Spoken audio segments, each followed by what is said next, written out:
My name is Maureen Morven. I am a traditional psychology and energy worker.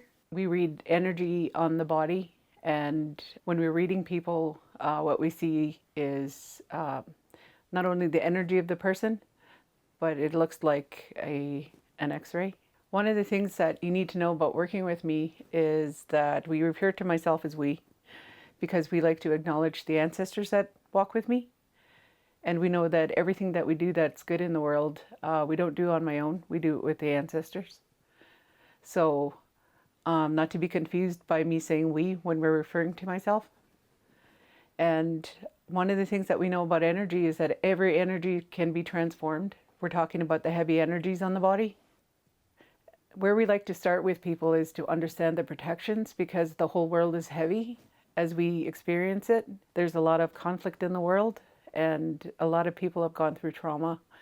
So if they want help to relieve themselves of that energy and to protect themselves, we would start with teaching protections, all different kinds of protections, from crystals, using our imagination and our vision to create energetic protections around us, smudging, and how to do a self-clearing, different prayers. Everything can be used as a protection. The best protection is to heal all of the traumas in your life and to be able to see the world with clear eyes and practice getting yourself in a state of unconditional love at all times. So that is where we like to start with people. When we're working with people, like we said before, we work with a lot of ancestors and guides and protectors, and each one of them does a specific job with the people we're working with. And so who we speak to are my guides, and my guides speak to their guides. And that's how we work with spirit, to get the messages for the people who are sitting in front of me, and how we know what kind of energy that needs to be transformed and removed. Also, we only work with good guides of divine love, light, and energy, and who speak only the absolute truth to me. And we have our ways of making sure that all of the guides who speak to me are of that realm. The most important thing to understand when working with me is that belief in your good healing spirit, belief in yourself, belief in Creator and all of the guides and helpers and all of the healers on the other side who will be helping me. It's important to have a belief in them. And it's also important to have good intentions when you're learning how to walk straight. And when walking straight, that means walking without all of that heavy energy attached to you. Making sure that you do everything to maintain a clear mind, a clear heart from the time you first get cleared. Intentions are really important. Whatever intention you have when you come in, that is what will direct how successful you are at the work that you plan to do to heal yourself. In the work that we do, tobacco offerings are very important. When you're going to see somebody who's going to help you, it's important that you bring tobacco as an offering. The tobacco is used as a protection. It's a protection for the whole session. And the people who are helping, it protects the guides, it protects the helper, it protects the person and all of their guides who are coming to get help. So it's an all-around protection, and very important that it's a very important part of the session itself. And anytime you want to ask anybody for information to protect the channel between the ancestors and the person who is bringing in the information, it is also important that they are also protected. So you get the best information from the ancestors. It is okay to use store-bought tobacco. There will be a prayer done on the tobacco by the helper themselves, to remove all energies of and vibrations of all of the people who handled it before them. and also to remove anything that's synthetic and negative on there, synthetic energies, so that we get the pure tobacco and we invite the tobacco medicine to come back in. When we're talking about synthetic energy, we're talking about man-made energy. See, like we have medicines like willow, and they are good for, they have acetaminophen in there. And when you make tea with it, you get the pure medicine.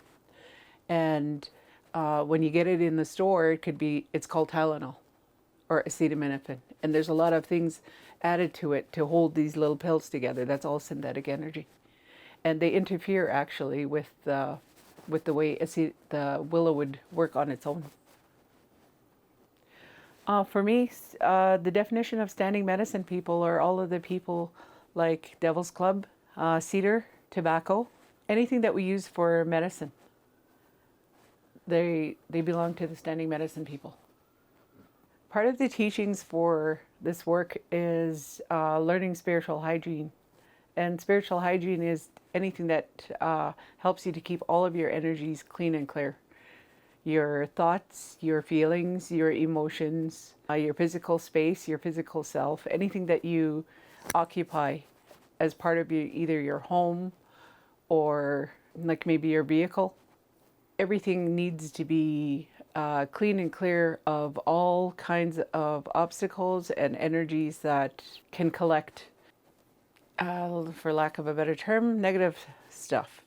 For myself, walking straight, when we say walking straight, my thoughts must be clean and clear. My feelings must be clean and clear. Emotions must be clean and clear. My whole self must be clean and clear of triggers and any traumatic energy that we would have. The practice of spiritual hygiene is actually when we smudge in the morning, first thing in the morning, and when we smudge last thing in the evening. And the reason we do that is because we want to keep my energy when it's time to get up. We know we've been out and about. My spirit's been out and about helping in the spirit world. And so we want to clean the energy off so that we don't interfere with my daytime work and vice versa. So smudging first thing in the morning and last thing before I go to bed is very important. Meditation and prayer is also very important for that whole process. And my understanding of prayer is that when I talk to the ancestors and say, okay, what are we going to be doing for today? What is going to be happening? What do I need to do? What do I need to prepare for? And then meditation for me is a constant state that I'm in so that I could hear the voices of the ancestors. So I could see the pictures that they send me clearly in my mind's eye. We practiced focusing on whatever it is that we're doing so that we could hold that meditative state and we could hear what it is that they're saying to me each day and any part of the day that we need to be in communication with them. So that's all part of spiritual hygiene as well. Because if we don't keep clean and keep all of our energy clean and talk to the ancestors so that they can tell me if there's something that's going to mucky up the day, then it can be very chaotic. In my experience, the importance of meditation is to still my mind, because when my mind is all chaotic and busy, we can't hear the ancestors very well. So, and in that process of meditation, what it does is rewire my brain back to health and everything that it rewires my brain so that it works the same the way that it did prior to trauma. And it helps to keep anxiety at bay. It helps to keep panic and worry at bay. The prayers that we do, for me, it's a direct communication with Creator, with the ancestors, with all the sacred directions, all the elements of creation. And standing people, we call them all forward when we're doing prayers. And there are sometimes we call all the healers in all the dimensions in all universes to come help. So when doing a traditional prayer, the way that we start is Creator, grandmothers, grandfathers, all sacred directions. And anybody else that comes through, like say we're doing a prayer for somebody who's has a terminal illness and they're going through a lot of pain. So we will call in all of the most powerful healers in all dimensions in all the universes. But just like as a daily prayer, just as we just call the ones that we mentioned the first time. And then we tell them we're asking them for their help, and we tell them what we need help with. And that is one prayer. There are several prayers that we do in the morning as we're getting ready to go. We get up and we say good morning to Mother Earth. We say good morning to everyone, all the medicine people, all the standing medicine people, the four-legged, the two-legged, the winged ones, and the ones who live in the ocean.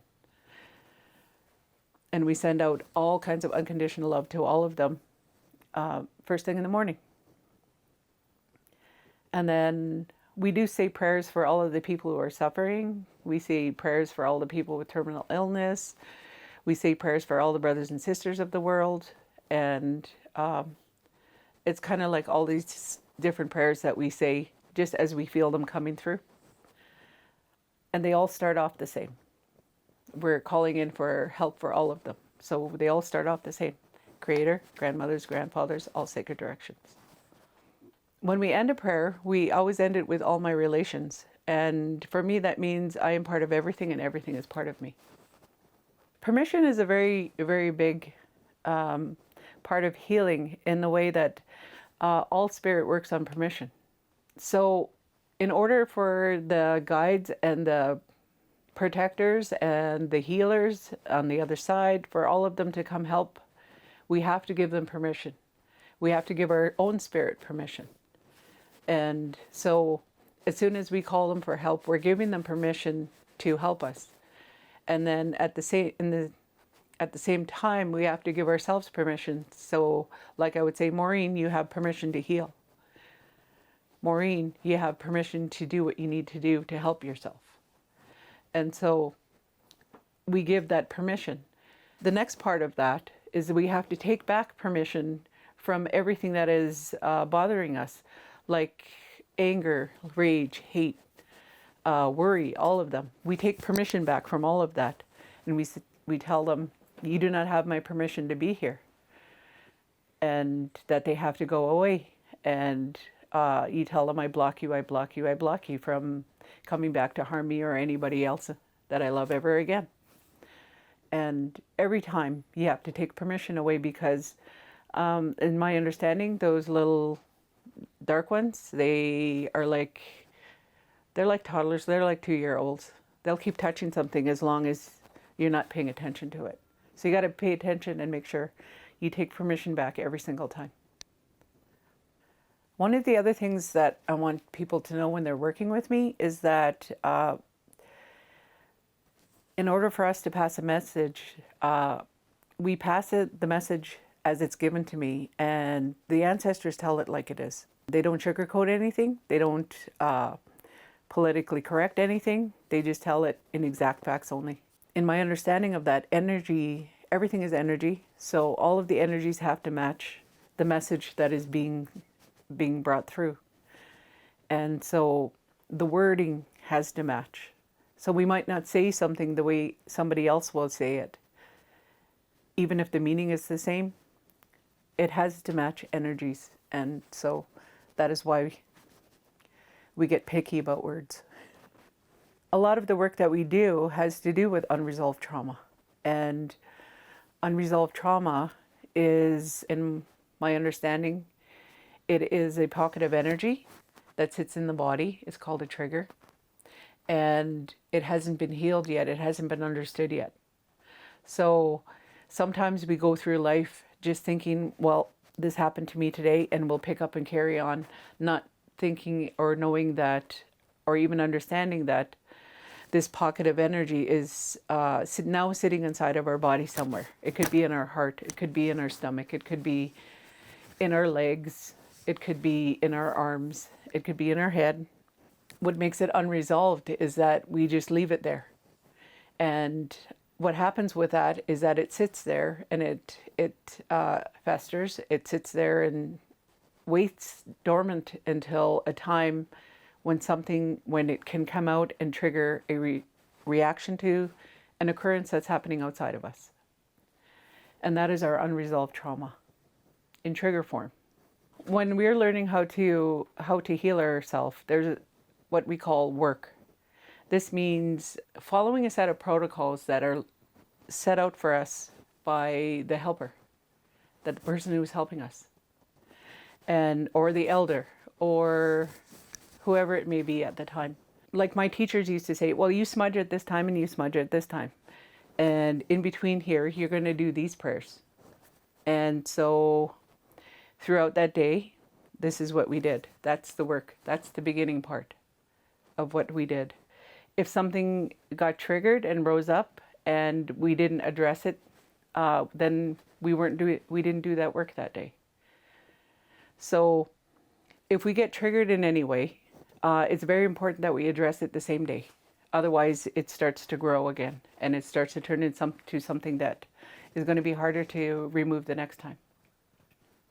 So when we're doing the work, if somebody says they're doing the work, they're doing self-work. They're paying attention to themselves. They're being aware of, and they're monitoring themselves. Are they doing everything that they need to do to make sure that their energy is clean and clear?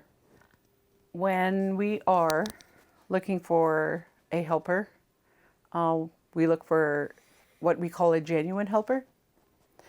And for me, a genuine helper is somebody who walks their talk, who is going to show me how to do, or in some way help me to understand how to do what they did to help themselves. That they come from their heart and with the purest of intentions for the people that they're helping. And that they genuinely want the best for the highest good of all. In my understanding, there's a difference between an elder and an old person. An elder has knowledge and wisdom from their own life experience, and they share that so that that someone might not have to experience what they experienced. That to me, that's a genuine elder. They turn their experiences, especially the negative experiences, into wisdom. And there are people who are old people and who still function the way they did all the way through their life without sharing that, without turning anything into wisdom and sharing it. And so they're still functioning out of a lot of trauma. My interpretation of wisdom is when, okay, so I went through several negative life experiences, and we learned from experience not to do that in my life. And we learned why we shouldn't do that. We took the lesson out of it and used it as a tool to help myself be better in my life. And so, because we're speaking from my own experience, then that could be considered the wisdom we picked up along the way. And as long as we don't keep making those same choices that got me into trouble, and we use my experience to help others to not have to go there, I consider that wisdom. For me, wisdom has to come from experience. There's a saying that our teacher had, and he used to tell us to, whatever we did, whatever we learned from him, and whatever we were going to share, to put those words on our feet and walk with it. And that's another way of explaining walk your talk. And that means that if you're going to share with somebody that this is what you need to do, or this is what I do, then that has to be what you do. You can't just say, I do this every morning. Like, I can't say, well, I smudge in the morning and I smudge at night before I go to bed, and then I don't do it. That's not the absolute truth. And where we come from in the work that we do, we have to work with the absolute truth. And it might sound picky to other people, but that's just the way it has to be. We can't tell people we work with the absolute truth if we don't. We speak an English language, and some of my guides will speak to me in English, and some of them will speak to me in a different language. And we always have to ask them to use English because we don't understand it. And at the same time, we have to understand that the level of understanding for the English language that Spirit uses is different. It's called what I call spirit language. And so we're just going to use this example. See, like one of the first ones that we heard that we had to really work at understanding was when I was a very busy person all of the time. I was doing things all of the time. And my teacher was telling me that you need to do this. And I kept getting distracted and wasn't getting to it. And my guides told me that I was just being lazy. And I couldn't understand how their interpretation of my behavior was lazy when I had so many things to do all of the time and that we were making time to do it. Until they told me that their definition of lazy is frozen in fear. So when they say certain things to me, it doesn't always mean what it means on an earthly level. It's really very different. Okay, so when we first start to make a change in our life, and we're going to start to clear our life of all of the poor choices that we've made along the way, and all of the poor coping mechanisms that we've chosen along the way because we didn't know any better. And we start to learn different ways to cope, different ways to function. One of the things that will happen is we call them the 7 attacks. And that means there's going to be a dark one's going to come and try to take you off the road. It's going to try to take you back into their energy field. So let's go say that you're letting go of alcohol, and the alcohol spirit itself and the intoxicated spirits, and they're going to all go to all of the weak people who are still vulnerable to those addictions, and they're going to send them to your front door, and they're going to make it very hard for you to say no. And they're going to use all of the different tactics. Say like if somebody came down on you really hard and you're like, I'm having a rough day, I need a drink. Well, what are they going to do? They're going to send you send somebody to come down hard on you. And it's going to be somebody who's really close to you, and it's going to feel very close to being to having a broken heart from that. And you will look back in your old toolbox for that old coping mechanism. And that's the dark one taking you back. And like our last teacher told us, the devil will always be happy to take you back. So that's why it's really important to walk straight all of the time. And it's really important to be determined and diligent in every effort to keep on the road until the dark one understands that you're not going back there anymore. And then it leaves you alone for a while. Grief is a natural part of life. Our lives change from time to time, sometimes in very big ways and sometimes in very small ways. And so, yes, when we were going through this really rough time and we had this coping mechanism and it helped to keep us sane for a time, and then we found out that it's not helping anymore, so we got to let it go. And it's like letting go of an old friend. And even though it feels better to not have it in our life, even though it caused chaos for us, even though it brought us to situations that we never would be otherwise, we must have a time to grieve. For me, grieving means that we have to get used to the process of getting used to not having something or someone in our life anymore that's connected to whatever it is that we're letting go. It's a process, and it's a process that doesn't leave our life. And it's important that we allow ourselves to grieve it for a time so that we can let it go fully and put something in its place if it is something like alcohol, if it is something like substance use. Perspective is a big thing. It's one of the greatest tools we have.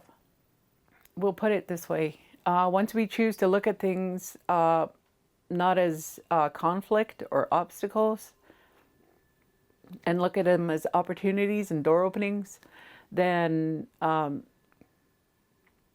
it's easier to